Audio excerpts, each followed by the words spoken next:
Okay, so we're going to talk about the actual structure of hotel corporations or management companies. So Marriott, Hilton, and Starwood Suites are companies that are purchased properties, and you either work for the corporation directly at Marriott or Hilton, or you work for a company like Starwood, who is a management company. So we all know that the lodging industry is a multi-billion-dollar industry. Here in Palm Beach County, it's a $3 to $5 billion industry. It's one of the largest five-star resort hospitality areas in the country. It's a premier location for travel and destination. We have many five-star resorts, Palm Beach County, Boca, and Miami. So there's plenty of opportunity for you when you graduate. We're going to discuss franchising versus direct management and the driving forces of franchise and management companies. Okay, so a franchise is when a group of people get together and they buy properties. Now, many years ago, Marriott didn't allow franchise. Marriott was strictly corporate operated and corporate run, and they wanted it this way so that they could have full control of how the operations ran, full control of customer service and quality of the establishment. Well, since Marriott Senior, Bill Marriott, has gotten very old, everything's been turned over to his children, and they now run the operations. So you're now seeing more franchise Marriott and more boutique style Marriott properties throughout the world, where in past management structure, this was not allowed. They wanted complete control. So a franchise could mean a group of people or individuals get together and they start buying hotel properties around the country and around the world. And then if they purchase a Marriott, a Hilton, Holiday Inn, Quality Inn, they purchase a franchise, they have to follow the franchise rules and regulation. So if you're a Marriott franchise property, you have to follow the rules and the regulations of Marriott, meaning there's a contract that you'll sign with Marriott, and under these regulations, you'll say, we'll use the Marriott name, we'll post it on our hotel, but we'll follow Marriott's rules and regulations and guidance. So it's called a franchise agreement. And you're granted certain rights and certain privileges for being a franchise, because we all know that Marriott is known as a very quality, family-oriented hotel company. And it's a name recognition that a franchisor would want to have for the franchisees to lease. And you have access to their reservation systems and their marketing and their purchasing discounts. Okay. The franchisee agrees to operate the restaurants and their hotel within the guidelines of the franchisor. The franchisee is the person that is purchasing the franchise from Marriott. The franchisor would be the Marriott Corporation.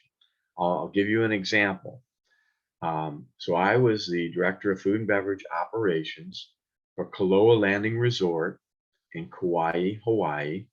It was a Marriott signature property. There's only maybe 15 in the world.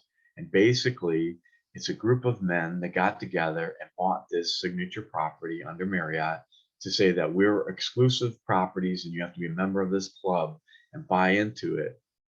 But the property was managed by a management company out of California. So I worked directly for the management company who worked for the owner who had a franchise through Marriott. So everything that I did for the corporation that I worked for out of California.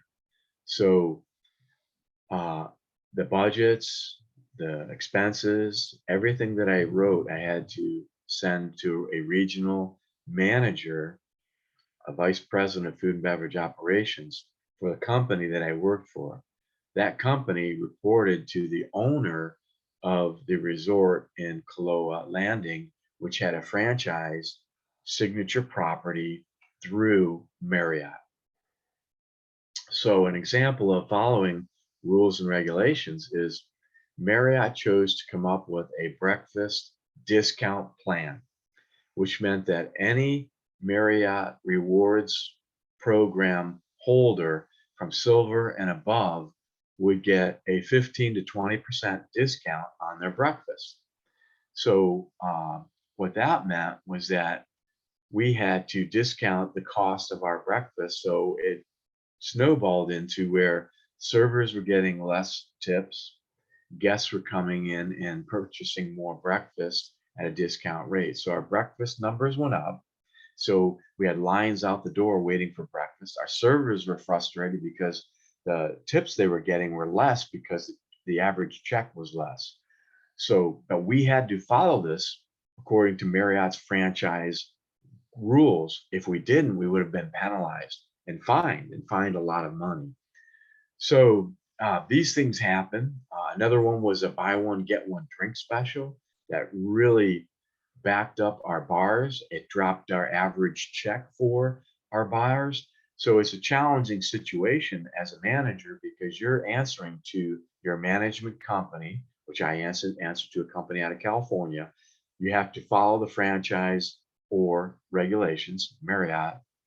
So you would think, well, this is just a simple process.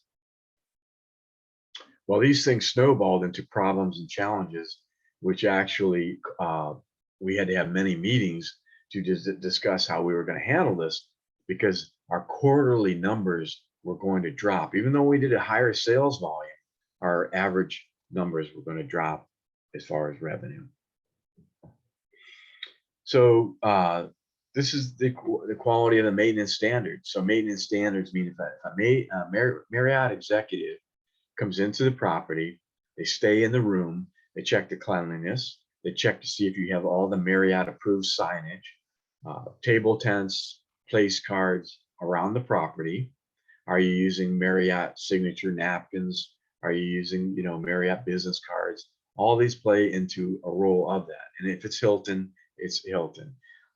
Starwood's Starwood's closed, but they can open up under a new name of Starwood Executives. So it's trying to be like a Marriott signature property. Starwood's was a company, a management group that bought out all different various levels of the hotels. It could have been Sheraton, Hilton, Marriott. It had a whole slew of five-star resorts. And then they sold to a different corporate management group and then reopened under Starwood's Executive.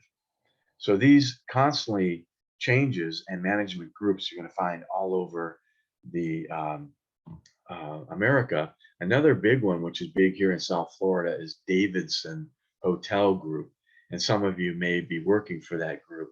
And they own various five-star properties. So you're working for that group that might be working for a franchisor. So you have a lot of people to answer to. Okay, so franchise contracts are negotiated.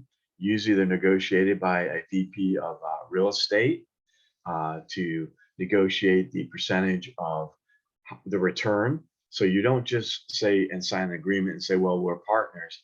So you have to say you're going to generate a certain sales volume and you have to return to the franchisor a certain bottom line or amount of the revenue that you generate. So you may say that we're going to generate $1 million a year and we're going to return 10% of that back to the company. So it's a little more difficult, a little more wording and writing on that, but that's an example of that. And then you would say your revenue, many times you have to lease the property back. So there's a lot involved in that.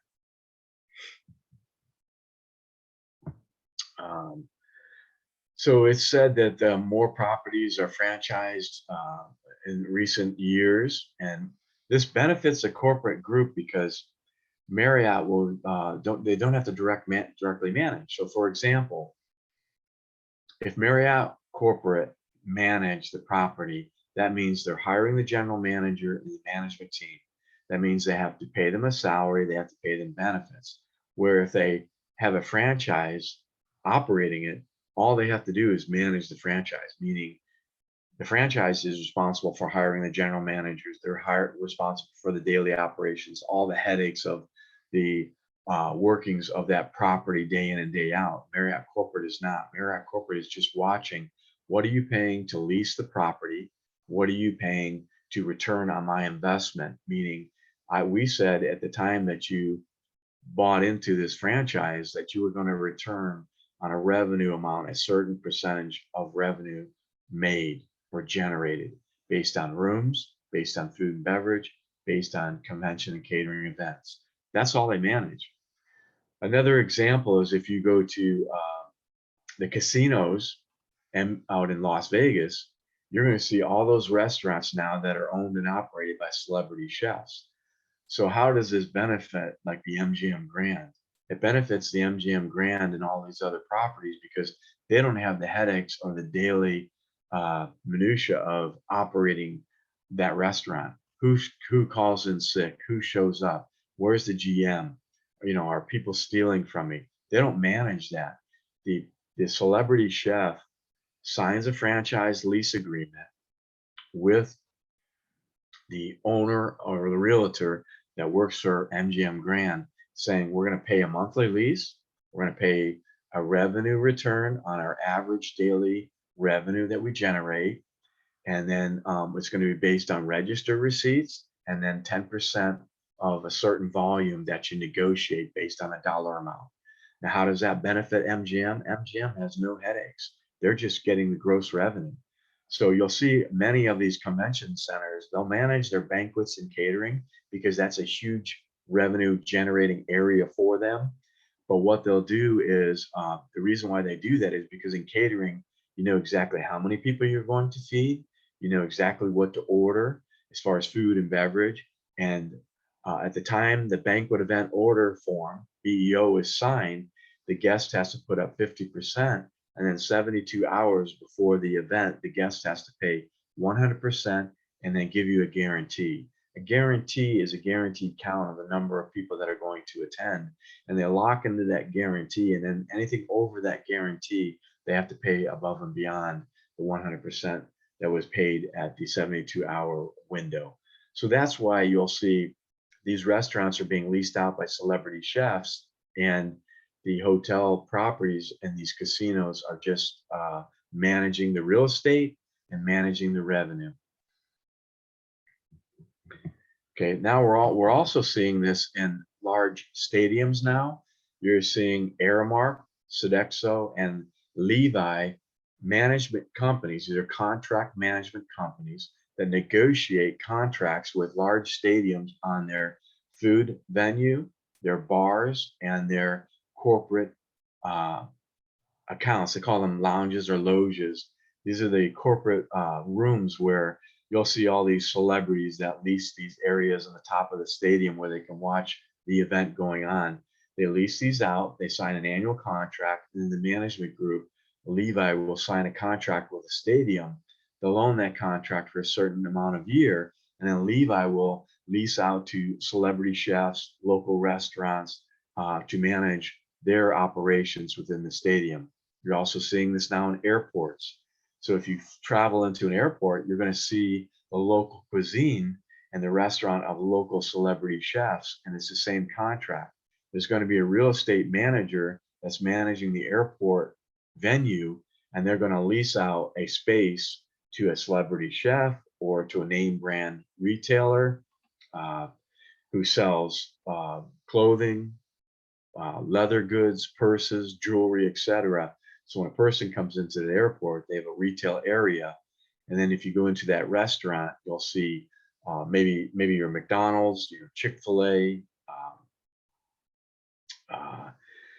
Bob Evans or Waffle House or something that's signed into an establishment, which means that they've signed a real estate agreement paying the lease, but they're also paying a return on their revenue based on the revenue sales generated per day, per week, per month, annually in return.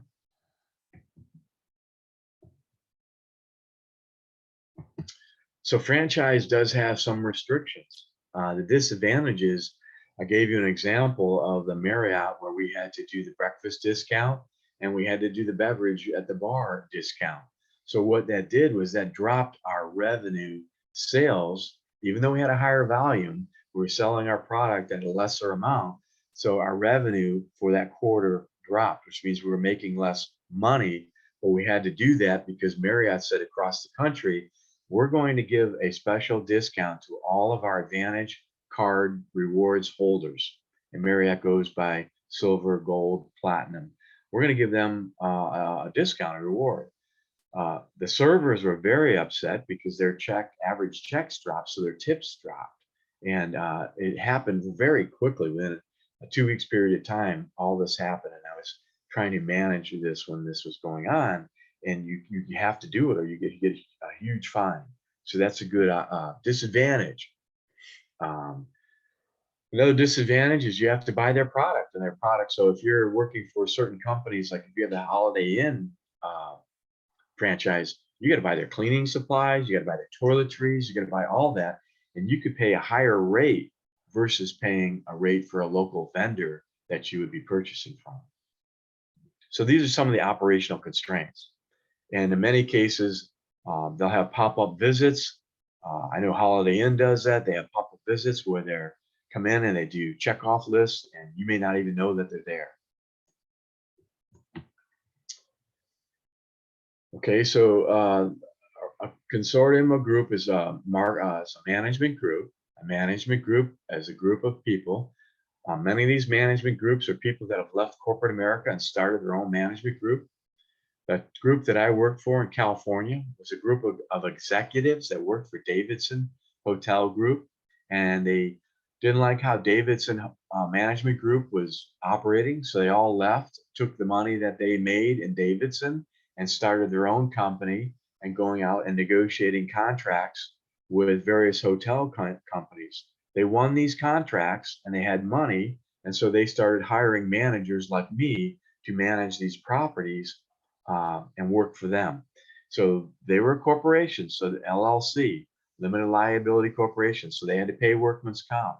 They had to pay business licenses fees. They had to have lawyers and legal fees. And then when they hired us, they had to pay medical benefits, dental, etc.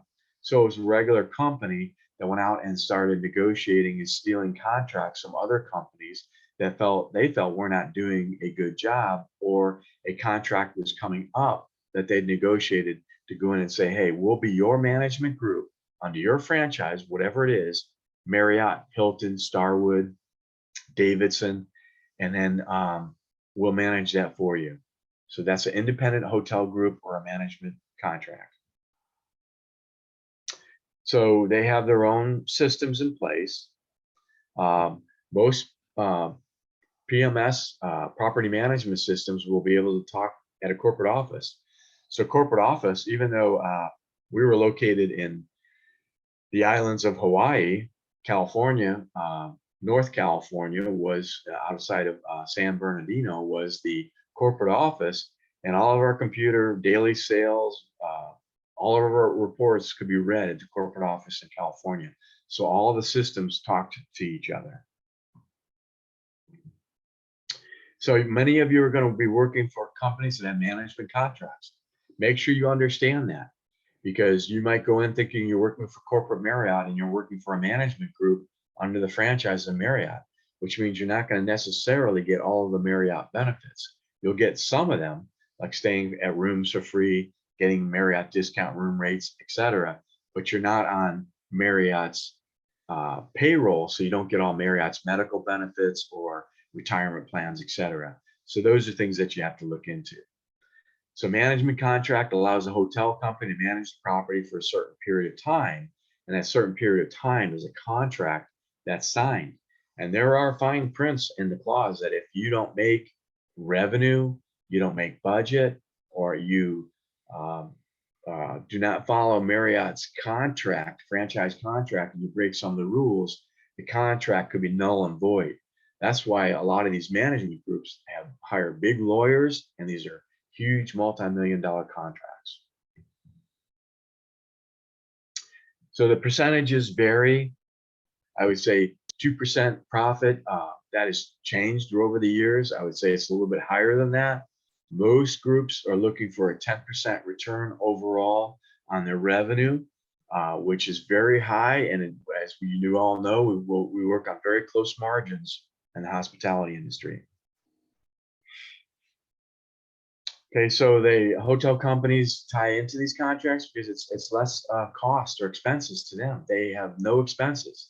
They basically are just trying to generate revenue, and they rely on the management company to generate revenue to give them a return on their investment.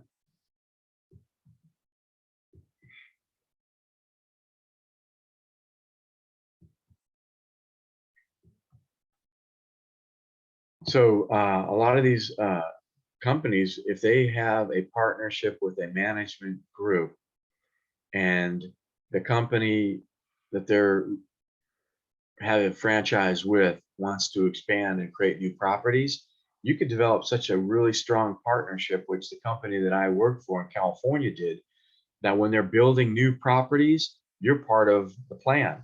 So the management group that I worked for helped Kaloa Landing build their phases. So that when I worked for them, they're on phase 2. They had 4 phases that they were building condos on the ocean in the Kaloa, Hawaii. So the management group that I worked for was part of developing and designing these phases with the owner and with Marriott Signature Properties. So they were all part of that. And the reason why they were part of that is because they need to make sure that the facilities are designed to help generate revenue. And they negotiate with the owners. So if there's an older hotel, the management company or the franchisee don't necessarily pay 100% out of pocket to renovate an older hotel. They work that out in the contract. And so the management group or the franchisor just don't want to pay 100% of their model. They want the management company to help. So there's a lot of negotiating going back and forth with that.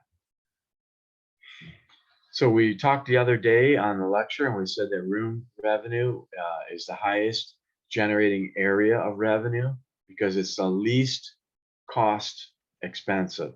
Food and beverage is very expensive to operate and runs close margins. That's why your hotel management companies hire top executives to run food and beverage operations because of the close margins. We're talking, if you're making 3% on your revenue margin in a hospitality food and beverage operation, you're doing very well. Where in rooms division, if you have new rooms that are well maintained and well cleaned and operated, you know exactly what your break-even point is to operate that room. With any unforeseen emergencies, those rooms can be very profitable.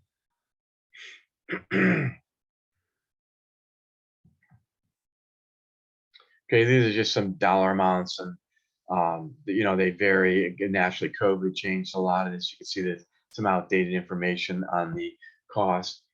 The next to the United States government, which includes the military, the hospitality industry is the largest grossing industry in America. Now, since COVID, you all know that the hospitality industry has taken some major hits, and we've lost a lot of really good, prominent restaurants, franchise groups, and even in some of the hotels, some hotels have shut down their restaurants within their hotels because they cannot manage them properly. So your chain hotels will have a parent company. Marriott will be the parent company. You could have a management company that works with them. So Marriott could have many, which they do. They have many management companies they have contracts with. So you could graduate out of Palm Beach State program and work for Marriott, just working the real estate division, managing real estate and contracts with various hotel management groups. And this is part of operations. Okay, so you have parent company, Marriott, Hilton, Starwoods. You have operation, operate from corporate directly, franchise, which we talked about, independent operators, which are independent management groups, a management company, which some of the largest are Davidson. That's one of the largest groups. Starwoods is a management group. but they have such premier 5-star properties that people consider them. Starwood Executive is what they're called now. And then you could have an independent owner, which now Marriott never did franchise before with independent owners, but now they're doing more boutique hotels. So if you go to Europe, you're going to see a lot of small little Marriott bed and breakfast and boutique hotels, or Hilton small boutique hotels. Okay. So again, they might have multiple affiliation with different asset companies or marketing groups, corporate owned or managed by a chain or parent company, franchise operated by a third party, or independent person or independent operators, such as a bed and breakfast or a boutique hotel, which in recent times Marriott has chosen to do that. Okay. So they could be managed a quasi chain. Quality Inn does this. Quality Inn has their own little management group. They're a smaller type management group. They're convenient. So you have your different level of hotels. So like for Marriott, you would have your Courtyard, you would have your Marriott, you would have your Renaissance, your Residence Inn. So they're different level for different travelers. So when you did your research or your study, you should have learned that a frequent hotel like a Quality Inn or an old Howard Johnson's, that Howard Johnson started in the 50s. President Eisenhower, after World War II, developed all the highways throughout America. And the highways were originally developed so that the military could get around the country quickly if we were ever invaded. We now have the most structured and advanced highway system in the world, because we can travel anywhere on the highway and get anywhere through America from state to state. Well, Howard Johnson's at the time took advantage of this, and they built these little orange roof, turquoise little restaurants throughout the highway system during Eisenhower era, and the families would travel, and this became known as travel destination. So you would travel and stay. Well, now you're seeing Quality Inns and your Hampton Inns and all these small little properties on the highways where you get a clean room at a reasonable rate, and those are known as travel properties. Well, now then you have your convention centers that are tied to many hotels where you want top restaurants, bars, all these high-end properties. So depending on what type of property you're in and what level will depend on the type of service that you have. So that's why your Hampton Inns, which is owned by Hilton Corporation, they have the small little breakfast buffet. They're convenient. Most people only stay 1 to 2 nights versus a long-term stay like a Homewood Suite. Homewood Suite is also known by Hilton. They're actually suites, so you have a little living room, dining area. You have a little kitchenette. You can also go down and they serve buffet and food and wine, happy hour, free for a certain period of time for rewards members. And you go down, and that's for long staying guests or business executives who stay 2 weeks to a month. So all of these are classified a different type of hotel group and a different type of marketing strategy, which you should learn or be learning in your research.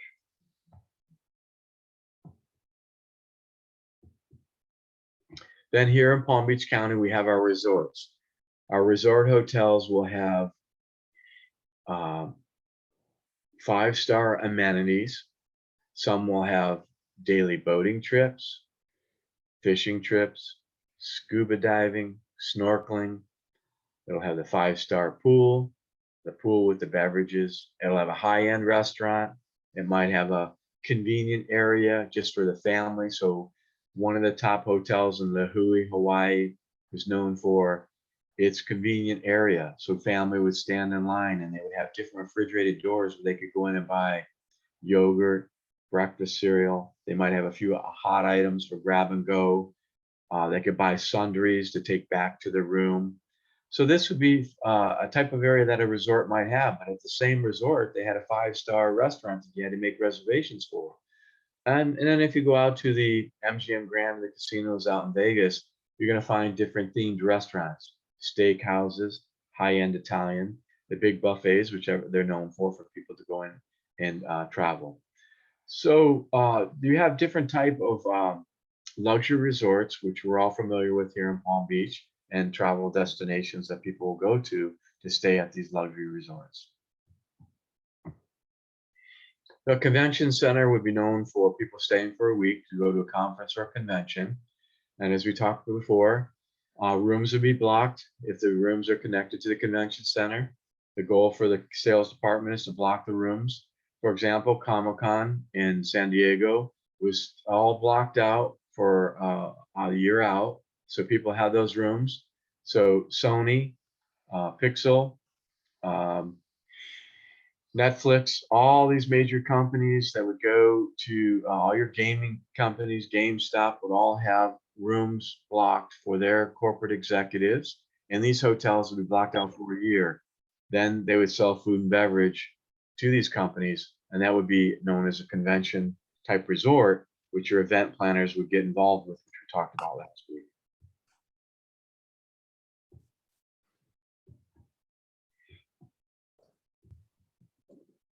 Okay, so your entertainment and recreation. Right now we're in the playoffs. The Super Bowl will be coming up soon.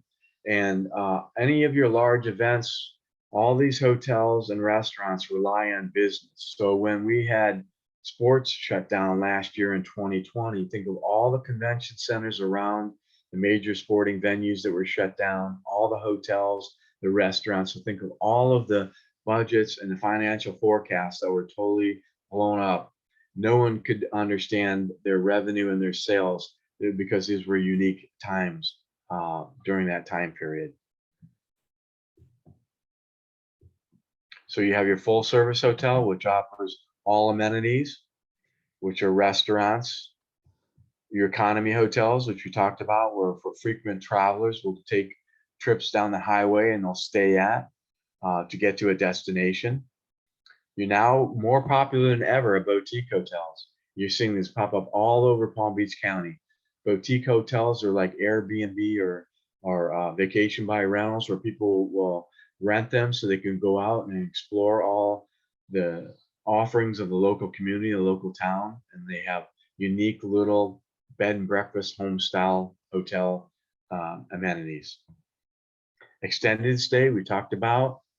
Residence Inn, Homewood Suites, Econo Lodge are all extended stays. So they have kitchenettes in them. They have discount rates for the longer you stay. They have certain food. Most of the time it's buffets or grab and go concepts that are available to the guests. Condo and timeshare. This is what I worked for at Kaloa Landing. Kauai, Hawaii was known for all their timeshare units. Many of these condos were owned by individual owners that would stay on property throughout the year. And these were multi-million-dollar units that they would push and buy. And then they may lease them out, which was managed by the management group that I work for. And you also see that right here in Palm Beach County. A lot of timeshare. There's an owner, but then they could be managed by a management franchisee and a management group that can be leased out throughout the year. And then the owners can stay in that property at a certain period of time throughout the year. And all the amenities are available to the guests. So restaurants, bars, any of the group scuba diving, any special events that are available. We also had family night with large TV, big screen TVs. Like we did like an outdoor drive-in where people would get a pillow and blanket with their family, and we'd serve popcorn and hot dogs and things where they could watch a big screen out on the lawn. So there's a lot of different amenities that these large groups and hotels offer. Bed and breakfast are very similar to a boutique style hotel. And many of you may purchase and buy and operate these when you graduate from your program. And we talked about the hotel chains and the hotel corporations. So MGM, Venetian, and Vegas are all owned by one large group that owns those properties and those hotels under one group name. Ritz-Carlton now is a Marriott, Four Seasons. They're owned by Marriott now. Okay, so you have a lot of European type groups. We all know about vacation clubs, vacation ownership, and Airbnb. We're all familiar with that because we all use those amenities now. It's fastest growing business during Super Bowl time now. A lot of people lease out their homes for a week And many people in certain areas, like when they have big venues in San Diego, people lease their home out, it pays for the mortgage for the whole year.